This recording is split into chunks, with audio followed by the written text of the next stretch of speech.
Una altra funcionalitat molt interessant és com destaquem zones o àrees de la pantalla.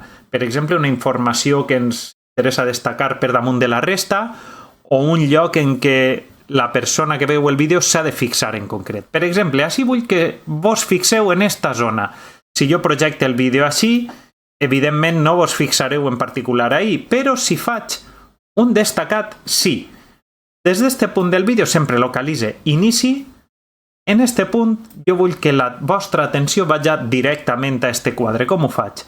Marque en quin moment del vídeo, en este punt, li done overlay i aquí highlight o destacar. El destacat em permet fer un quadre. Veieu? Què fa este quadre? Doncs em permet marcar una zona de la pantalla en el color normal. La resta s'enfosquix. S'enfosquix dins dels límits que jo li indique. Si me'n vinc així, doncs més opacitat, menys opacitat, veieu? El color, la forma si és quadrada o en este cas un poquet arredonida en les vores, això ja ho podeu elegir, és configurable.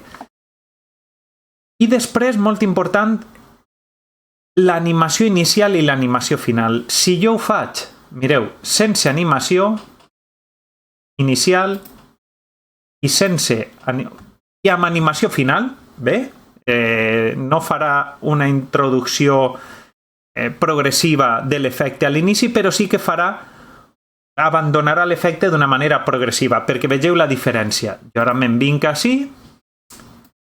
i li dic, a veure, este és el highlight, que és el que he marcat, fes-me una previsualització.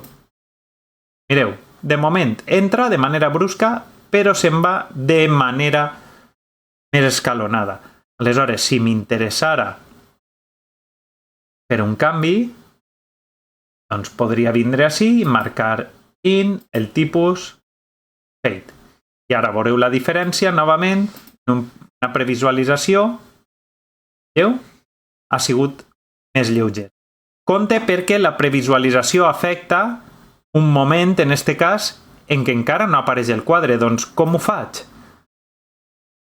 Puc moure este quadre i mirar que ja està en el moment adequat. I ara torne a fer la previsualització. Com veieu, és gradual, l'eixida és gradual i ja va tot perfecte. Molt important, com sempre, marcar l'inici, marcar el final. El final, si voleu, podria ser més breu, podria ser més llarg. Quan abandoni això ja ho decidiu vosaltres, però és important marcar inici i final i el tipus d'efecte.